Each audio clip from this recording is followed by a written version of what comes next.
Polrestabes Palembang memeriksa 5 warga terkait main hakim sendiri terhadap salah satu jambret pada 26 Januari lalu di Kecamatan Sako, Palembang. Tindakan yang dilakukan warga tersebut merupakan unsur kekerasan. Polisi melakukan penyelidikan dengan mengumpulkan keterangan saksi dan alat bukti untuk memastikan unsur tindak pidana. Warga dihimbau jika mengamankan pelaku kejahatan untuk tidak bertindak gegabah dengan melakukan kekerasan. Nah, dari 2 pelaku tersebut oleh warga karena kesalahannya sampailah ada pelaku itu yang jadi korban main hakim sendiri, yaitu dengan membakar badannya. Dari tindakan yang dilakukan oleh warga sudah kita lakukan pemeriksaan, ada 5 orang.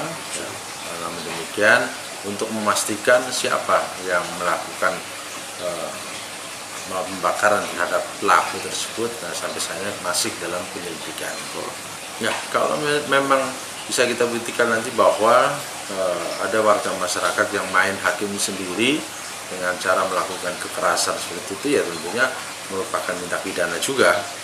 Sehingga kita akan melakukan tindakan juga untuk sesuai dengan aturan yang berlaku.